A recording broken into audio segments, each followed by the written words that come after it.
In the last 48 hours, I have heard Ken McElroy say he is buying, and I've heard Ben Mallah is selling. These two legends of the commercial real estate investing space are doing the exact opposite thing. How can that be? More importantly, what does it mean for us, the small time investors? Well, I thought I'd have a conversation with my good friend Anna Kelly and figure out what the heck is Ken doing? What has Ben doing? Break it down. Does it make sense? And of course, ask what the heck should we all do? Anna, how you doing? I'm doing great. Good to be here with you. And I really like this topic. I'm going to be totally transparent, even though you called them both legends. I know Kenny McElroy personally. He's a good guy. He's been doing this a long time. So anyone in commercial, multifamily specifically, for sure knows Kenny. And I know he's got a very optimistic prediction for what's going to happen with commercial, well, especially multifamily, because that's his niche. That's where he's really specialized. And he has a significant number of decades of experience. So when you see pain, and we've had a lot of pain in commercial and multifamily, there's always big opportunity amidst the risk. And because he has that experience, he's probably got a pretty high risk tolerance, but he's also been through a lot of things and knows how to rush in and do it safely and wisely. Now, when it comes to Ben, I've heard his name, but I don't know him. I've never heard of him. I've never heard him speak other than you've mentioned him. So tell me a little bit about his thesis and why Yeah. he's selling and what he's saying about what he sees. Is his niche specifically multifamily? How Yeah. many units does he have? What's his experience? And what does he think is coming? Yeah. So Ben Mallah, you're just a genius. Even though you don't know him, you've already identified really the key delta. They're both in commercial. They're Mhm. both gigantic. It would not shock me if both of them, are certainly worth $500 million, 300. Okay. They're up there. They're huge players. Mhm. Like Kenny, Ben's been doing it for 30 years, maybe Okay. 40 years. However, his focus is not multifamily. Now he has Mm. some, but if you break down Ben Mallah's portfolio, it is a lot more retail strip centers Mm. and hotels. And it's a different animal. It really is. Even though we categorize it as commercial because it's more than a 1 to 4 unit residential housing type of facility or real estate, commercial is a broad category that contains very many different animals from, like you said, retail, strip centers, industrial, warehouses, self-storage, apartment buildings, and all of those things are having and have had historically very different outcomes and different levels of distress depending on what's happening in the world. And so that makes sense why I really don't know him because I've never played in that industrial retail strip center place. Anything that I've done like that has been very small mixed use. So I just haven't followed him. But I just based on what you said, commercial retail and commercial office have taken the biggest beating, and there may not be as much rosy horizon of that bounce of values bouncing back and lease up spaces bouncing back in the horizon as you might have in multifamily where people just have a foundational need, which is housing. Yeah. Shelter is one of those things on Maslow's hierarchy, right? Water, food, shelter. It's number three for a reason. So the other thing that when you look about Ben Mallah and Ken McElroy is they both have done an amazing job of documenting what they've been doing for the last 5 years. It allows us to, sit back and look at what the big boys are doing. And again, Yeah. I've watched probably 100 videos over the last 5 years of both of them. I'm going to give my summary of those videos. Great. Ben has been rather active in acquisitions starting from 2020. Again, very much retail, hotels. He has done some multifamily, but not a large percentage. As he has documented, he did not lock that. He has talked Lock about their rates. lock the rate. Yeah, lock the Okay. payments. So he has talked about interest rates going up on him 200, 300% because he did not Absolutely. lock the rates. And can I So just he, say one thing real quick, just to his credit, again, having no idea who the guy is, but a lot of investors will go, these idiot commercial real estate investors, how could they not have seen that rates could go up with inflation, right? A lot of the things were bought before all the helicopter money and rates were going up. But the other thing about commercial loans, where multifamily has this really safety net that a lot of others don't, is that unless it's a smaller loan where you're going with a small local bank that might lock in your rate for 7 or 10 years, most loans done on commercial, the longest you've been able to historically lock those interest rates is 5 years. And if you're in the value add game where you're turning them and selling them in 2 to 3, the prepayment penalties can be millions and millions of dollars if you lock in for 5. So historically, they've said, hey, I can only lock in 5, but I might have to go a short-term loan even, especially if they're developing or redeveloping that building.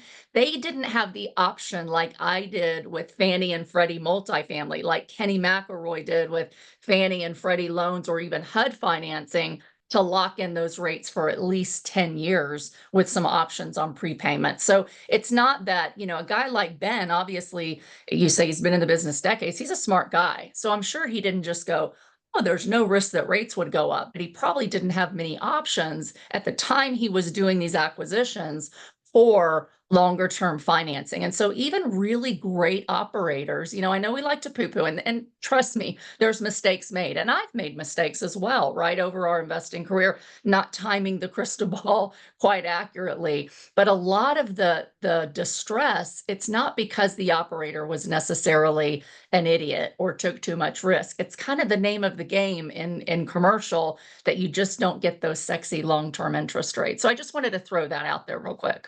oh, I think that's, and Ben would thank you for that. He's very boisterous, and sometimes Yeah. the 4-letter words come out, but that is absolutely what happened. So again, what Ben Mallah was more back to, so Ben Mallah was active during this 4-year period.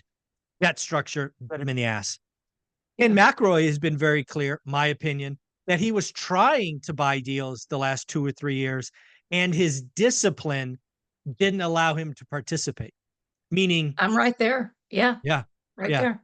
So, so I think that is interesting. So not only really different subsections of commercial, but really different acquisitions during this time. So that's kind of Right. the difference. Yeah. So what Ben is doing now is, it appears, again, he had a conversation with Graham and Jack on the Iced Coffee Hour on his channel as well, Ben Mallah. He's cleaning up his portfolio and he's liquidating. It appears he's trying to get flat, trying to get to nothing, because he sees opportunities on the very near horizon. So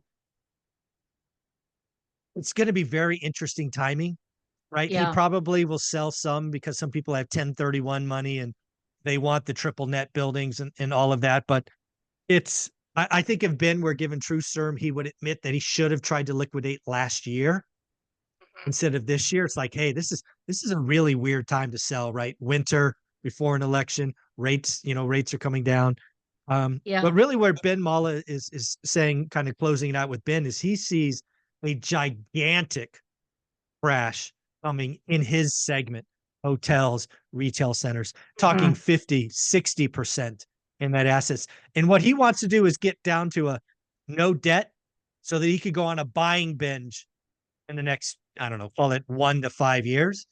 That's his Right. goal. That's his goal. Right. Right. And I think there's a lot of little nuggets or lessons that can be, learned even for those that are playing in the residential space, right? And that's that every investor has truly a different perspective of risk and the future, right? Especially depending on the data that we talk about so often, and whether you think it's going to get rosier or doomier macro, right? At the global level or at the national level. But then also you have to look at your particular sector, and you have to know it really, really well to know, can your sector benefit if there's distress in the macro economy in some way, and can you take advantage of that? Or is your sector primed to go further lower, right? So you mentioned, like, he's in hotel, He's in retail. And if you think that there's going to be a more negative economy, less growth than there is today, forget recession or not, right? But a contracting or flat economy that's going to struggle to create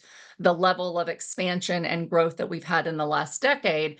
If you don't want to hold it for a decade, you might be thinking about, and probably should have been thinking about sooner, what can I liquidate if it's gonna be more of a struggle rather than an ease to operate these buildings over the next decade or so. So if you're in a sector and you think that, like I suspect Ben does and what you just said, that there's going to be some softening in the economy, if you think there's going to be more distress, and we're already seeing it in hotels, in travel, all of that, in fairness to him, really boomed post-COVID. It was like all this revenge spending, but it's Yep. starting to really slow and struggle. And so you've seen some people, for example, convert hotels into short-term rentals or apartments because there were so many hotels on the market because they started to struggle with all this competing Airbnb as well. And so when you're an investor, you really have to first say, where are my risks and what are the risks that my property values fall significantly or that my income falls significantly? And if you think we're close enough to the peak, just barely contracting, you still could have quite some time. As we've seen, these shifts in the economy have lags that can take a couple of years to even, hit that bottom. So if he's seeing a bottom, he's got to be thinking, I'm in an asset class that if I don't sell now, even though values are down, I could have a lot further to fall. And that could prevent him, number one, it could make him go bankrupt. Yep. Any of us, like if you have too much debt and you have to refinance it when values are falling or income is falling, it can wipe you out. But number two, it prevents that opportunity cost, which is a second part of what you said, is if he's so highly indebted or he did a lot of these projects and he's got a lot of money into them and hasn't pulled the equity out, that debt could also hurt him from being able to acquire new stuff, even if he raised all the money from someone else. So it's Hmm. this opportunity cost of, if I hold on to an asset that's not going to perform as well as I thought it would over the next several years, it's not only going to be painful, but it's going to prevent me from buying other things to kind of balance that risk and move my financial goals ahead. And so I think all of us, whether we're commercial or real estate, have to ask those questions. What is our risk tolerance? What is our time horizon? If your time horizon's short and the asset's not going to perform very well, that's a good time to sell when you're still somewhat at a peak, contracting before. Otherwise, you could have to wait, a decade before Yeah. those values come back and you can sell. And so I sold like Ben, and I think you and I talked about this.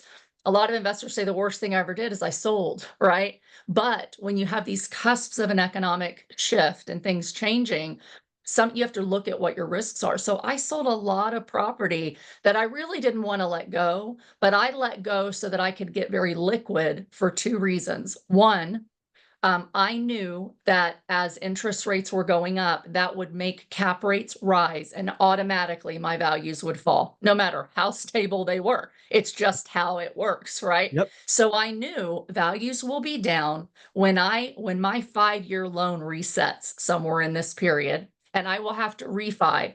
And because I took 75 to 80% LTVs very safely at the time, right, loans, I knew that I might not be able to refinance those without cashing in. And that's Yep. exactly what we're seeing. So I thank God for the foresight to say, I need to be liquid enough. And I calculated how much I thought values could fall, how much I might have to pay in to cash and refi. And I liquidated enough that I would be able to do that without risk of default. And then I thought, well, best case is, okay, the rates go back down. I don't have to pay that in, but now I've got cash. Now I've got liquidity to weather either occupancy coming down, a recession, or to be able to go buy a bunch of stuff when there is. And I was going to look a lot better to those banks, Michael, because I had a lot of cash reserves. I could tell them I have reserves because I want to protect you as the lender in case my values fell. And I'm super conservative. Look what I did. Now, if I want to ask you for some exceptions to buy, they look at me as someone who has the foresight to protect them as well as protect myself. So you just have to think offense, defense, and then sometimes it takes time, like what you said with Ken McElroy. And I know this is long-winded. I apologize, but with Ken McElroy, and I've been in the same boat where I look for deals all the time, but I haven't done a brand new project on large multifamily. Our last one we closed December of 2022. So it's been almost 2 years. Now we're value adding, we're in the process of several, and we have a development deal that we actually put in a contract in 2022 that we're working through, but I haven't seen deals good enough to give me a return good enough for the risks that I couldn't control. So Kenny McElroy I are on the same page. We both sold stuff, but now we have to be very, very patient during this transition. Now there's a shift because we know the Fed's starting to cut rates. And as they do, that will slowly result in cap rates falling again, along with the Treasury. And that will slowly make values go back up. And so he's opportunistic, where he's been in a strategy patience mode to de-risk enough that he can't control. And until then, doing what he can to position his current assets to prepare for what's to come. So I think they're doing the same thing. It's just that they're in different sectors, so the timing's been slightly different, and there's significantly more distress coming in the discretionary space. A barber shop, if you could cut your own hair at home, a massage place, if people can't afford a massage because they think there's a recession. That's very different than now housing so unaffordable that tenants have to keep renting. And there's been a slowdown in construction, which could mean a shortage. And that's huge opportunity for Kenny and someone like myself who's investing in apartments, or any of your listeners who's investing in rental housing where there's been a shortage of building because of the stress that we've been under. Yeah. So let's switch to Ken McElroy, because he said something yesterday, or at least that's when I saw the video, may have been posted the day before. And again, I think highlights exactly what you're saying, but also should give the small and mom and pop investors like me, I don't know, pause. So Ken McElroy yesterday said that he's already closed, I believe, one transaction, and he has a second one in contract. Again, going back to the hundreds of videos I've seen from Ken McElroy, I think what went unsaid in that video, or at least that comment, was he is shopping in Class A. And the other thing he said that I want to get your thoughts on is he thinks we're in the third inning of this 9-inning ball game. And again, I think, well, first off, I think Kenny believes that. I don't think he's lying. But I think if you added on to that sentence, I think you have to acknowledge that Ken McElroy is playing at the tippity top, Class A plus, Very new much. construction, incomplete, projects that are not yet finished. And he's throwing his army of experience, liquidity, and people Yes. at it. And that's very different from Class B and Class C. Is that fair? It is. And, I think to your point, there's quite a few things where we have to be careful not to say, if a big player's doing this, this must be the only way that we can do it, or that must Right. be the best way. And you're dealing with different money, and sometimes with different financial goals, right? So for example, Class A, over the last couple years, there was a shortage of apartment buildings in Class A areas. And just to simplify it, Class A are usually those pockets of town or a downtown or a big city that are booming. It's where all the jobs are coming, so all the people are moving. It's newer restaurants, it's newer hospitals, it's newer neighborhoods, okay? And so it's higher end housing. And so you have above average income earners that are moving into the area that may not be able to or want to buy yet, especially younger millennials and Gen X and Gen Z. Wait, I'm Gen X and I'm almost 50, and I still feel like I'm in that younger group, but I guess I'm ticking up there, right? But you have all these younger workers moving in this population. So you have all this development, and a lot of what looked like it was still going to be underdeveloped suddenly when COVID happened. And then people start going, wait a second, it's more expensive to live here than I thought, or I'm losing my job. They stop moving in as quickly, and you have this oversupply. So Class A multifamily in a lot of markets that Kenny and I play in did become over constructed at the point where, when they all came open online, they're all competing for the same new tenants. And so while you may say secularly, long term, it's going to be undersupplied because people are going to keep coming, right, to an area like Dallas, where I'm developing in the path of progress areas as that's pushing out in those Class A areas. Currently, if I try to develop a new project, and it's going to come online, this year, if I have 3 other brand new Class A apartment buildings coming online, Guess what they're doing to fill them, Michael? Because they have short-term loans and they have to get them filled to get out of those loans or they go bankrupt. And a lot of Class A developers, guess what? They are turning in the keys. They couldn't fill them quickly enough. Their loans expired and they couldn't extend them. So that's why there's been distress, which is opportunity for someone like Kenny that has the cash to go, this is distressed. It's selling below replacement cost. Let me go get it. But he Mhm. has to have the financial stability, and he does, to be able to say, it may take a year to fill these all up and stabilize Right. them because I'm competing with 3 complexes that are giving 2 months free and cutting their rents and giving free cable. I mean, I'm seeing this all the Yeah. time, and it's Yeah. affected me as a syndicator of a Class B property that we brought to, Class A quality, where I've now got to compete and offer them at least a month rent to compete with the new complexes. So he's got to say, I see the risk. I know it's overdeveloped, but that's where the distress is. I'm going to be able to hold that thing even at 50% occupied for 2 years. And guess what he's going to be able to do? Even if you're in a recession or a recovery or you're in a stagnating economy, who comes and buys Class A buildings? It's usually institutional investors like a Right. REIT. So they will still pay top dollar for Yep. that asset in a couple years, especially if a treasury's paying, let's just say 2 or 3. They're Right. going to be willing to buy that asset at a 4 or 5 cap, Yep. and he's going to be able to sell for a profit even if you're not in an expansion.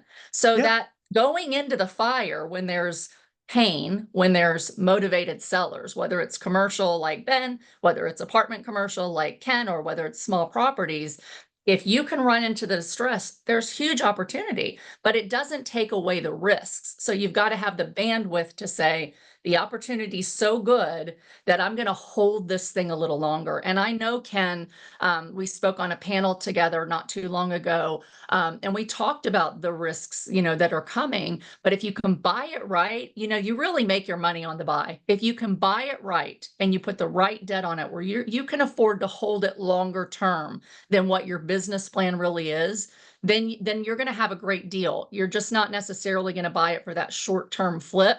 You're still going to target it, and you're going to target selling to institutional buyers who aren't scared in a recession to pay Right. top dollar for that property. And, the difference in A and B is oftentimes those REITs, those big institutional, private family offices, whatever they are, they will pay that for a Class A, but they're not going to touch Class B. So with Class Exactly. B and C, I may try to go in with the same strategy, but I'm going to have fewer buyers that can actually buy it from me and pay top dollar because number one, they're too scared. Number two, if you're in a recession, credit tightens even more and it slows transactions significantly and makes your timeline much longer. And it's hard for a small syndicator to profit on a deal when credit is tight, and credit in commercial and multifamily is tight. So it doesn't work as well to try to pull off what Kenny's doing and say, I'm going to do the same thing, but I'm going to buy Class C and do it.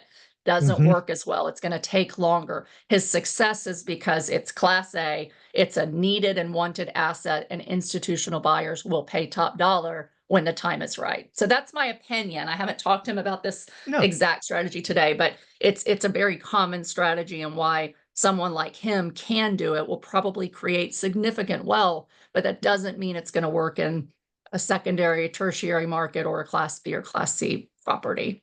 No, I think Ken again has done a wonderful job of the last 5 years, 4 years documenting what he's doing. He's doing it again. The other thing he said in the same video is he has seen cap rates go from 4 to 5.5, and that's where he's starting to buy. That's a Right. roughly 32% discount just by looking at the cap rates. And what I want people to realize, again, that is a Class A asset with an exit to a REIT or other Yes. entity. If you Yes. step back and look at Class B and Class C who don't have those same exits, we're nowhere close to that, right? Right. And again, if people don't remember, right, and this is why I was a seller in 2019, my Class B and Class C got down to within a 0.5% of Class A in my market.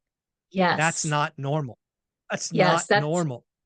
That's exactly what I was going to say with the cap rates. A lot of people kind of overcomplicate cap rates, but cap rate is just simply, if you think of it this way, this is very oversimplified, to the opposite extreme of overcomplicated, but it's just the cash on cash return I would make on the income stream of that property if I paid all cash for the asset. It's as simple as that, right? Exactly. So Yep.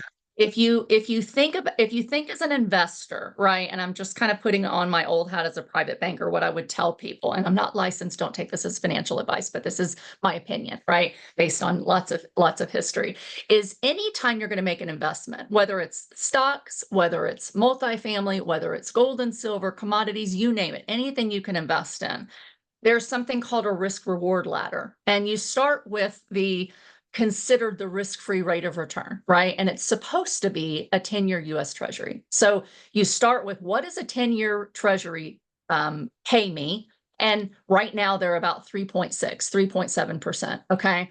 So if a Treasury was at 2, and I'm going to go back to pre-rate hikes, a Treasury was about 2. Okay. The Class A, the safest thing after, US Treasuries is supposed to be like a AAA municipal bond issued by like a state or a city, and then corporate AAA bonds, and then BBB and Class A multifamily. So you're walking up the risk ladder. Class A multifamily is considered historically an extremely low risk investment, right? But the spread historically from Class A to the Treasury has been 230 basis points. So if the Treasury was 2, a REIT would pay cash to equal a 4.3% return on their money. Okay.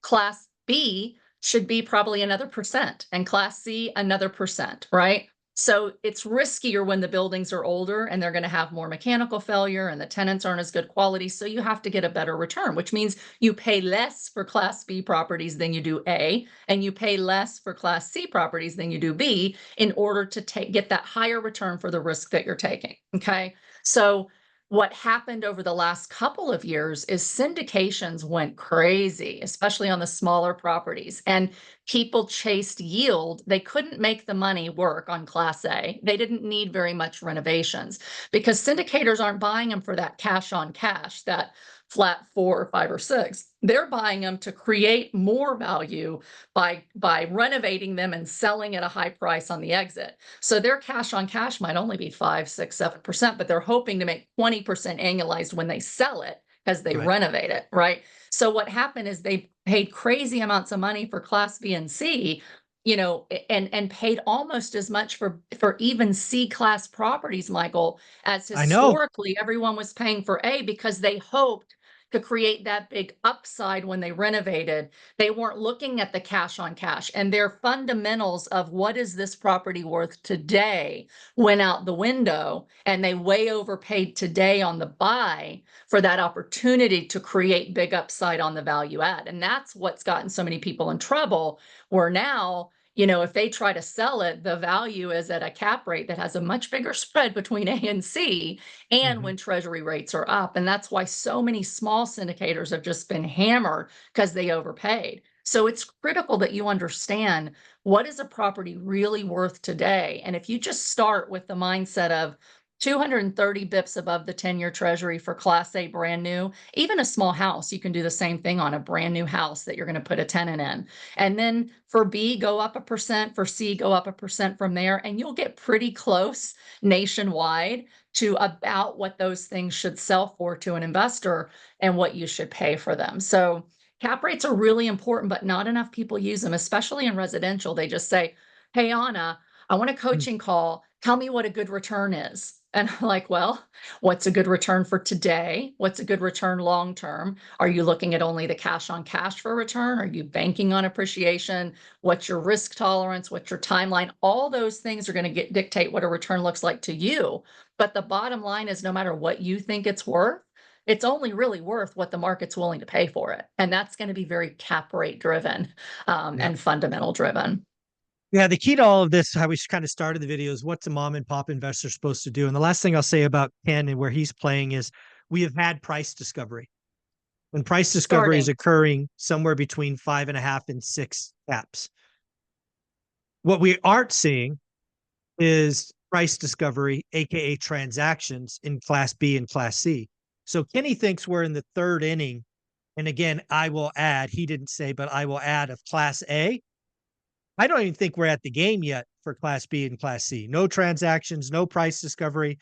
If Class A went from 4 to 6 for easy math, it's not unheard of to think Class B will go to 7, 7.5, Class C might go to 8 or 9. And all that means is foreclosures, because you can't see a 50, 60, 70% drop. And there's not enough cash in refis to get those done. These are just foreclosures waiting to happen. Yeah, I think we could almost do just a whole video on this. So I'll try to keep this really, really short to respond to that. But I think, generally speaking, I agree with Kenny that we're nowhere near even the middle of the game, in terms of price discovery and where cap rates will land. A lot of it really, really depends on where does the 10-year treasury go? I mean, that's the bottom line. And so, all of us that have been doing this long enough are smart enough to know that we don't really know. It may go somewhere if we have a deep recession, somewhere lower if it's a deeper, deeper recession.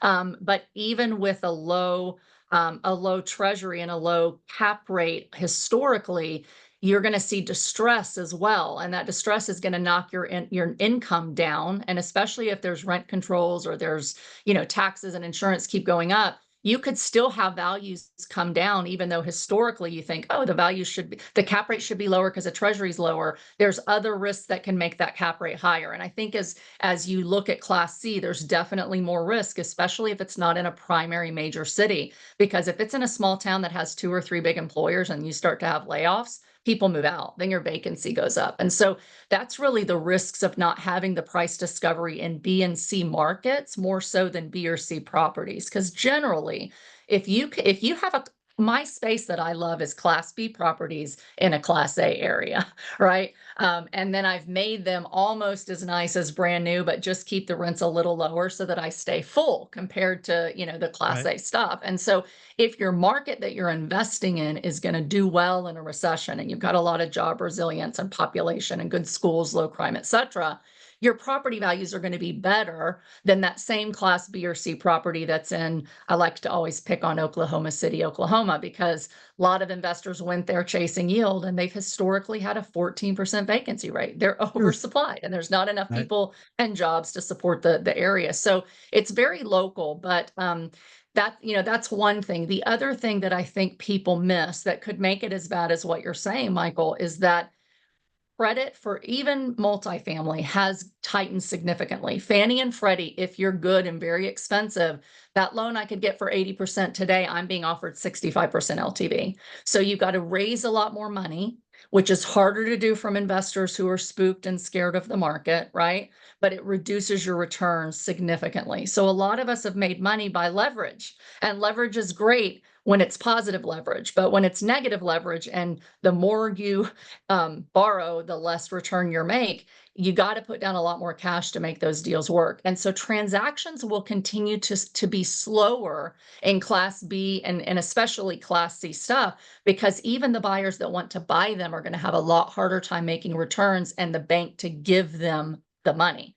When credit tightens, values fall. That's just the reality. And so you've got to have the bandwidth and the wherewithal to have more cash, put more down, and then the transactions will happen. But Dallas, for example, is the most traded market for multifamily in the country. Do you know how much transactions are down in 80%. Dallas? 80. 90. Oh, 90% from 2 years ago. no 90% price discovery, folks. No price discovery. That's Class A, B, and C. So even though A is starting to trade, it's trading because it's the big institutional investors who have the long game. The B and C aren't trading because institutional investors and syndicators are not going after them. So it's going to take some time. Exactly. And hey, if this game was easy, everybody would be doing it, right? It was easy for a few years because we were in an expansion. But the reality is, and everybody just needs to understand it, it's going to be harder to make those kinds of returns in the next several years than it was before. But that's also why we keep doing it. The returns are there. The opportunity in some ways is going to be better for us, especially if you start to see these foreclosures. And I think there will be a lot more multifamily distress a year from now and 2 years from now than what we've seen so far, because so many lenders have modified their loans and said, kick the can, extend and pretend. It's survived to 25. That's the mantra. And if things are not better and credit doesn't loosen, next year, or we're in a recession, then they may turn over the keys, which is big opportunity for us. So be ready, be opportunistic. Like Ken is opportunistic. Well, so is Ben, I'm sure. I'm He's sure, just yes. selling because he wants to de-risk and have a lot of money to go in when the distress is there, and it's coming and it's not over. Yeah, at the end of the day, kind of going back to what folks that watch my channel should do, knowing what Ben is doing and Ken is, realize that these guys are playing in different asset classes than all of us, or at least most of us. And I think what Ken is doing is really highlighting that it's starting at the top and it will just take time to feed down. So again, I think that the fact that Ken thinks it's the third inning for Class A, I will once again say, I don't even think the game has started for Class B and C. Oh, The it game started. will. Michael, baseball's slow in the first few innings. It always heats up and gets excited at the end. Ask me how I know. There you go. Astro fan right here. Astro fan. That's right. Anna, you are amazing. Thank you for all of this. Where can people find you? Great. You can find me here on your channel, social media, Anna Kelly, REI Mom, and for real estate coaching, consulting, and opportunities for accredited investors when they're good. You can find me at AnnaKellyInvesting.com. Thank you so much.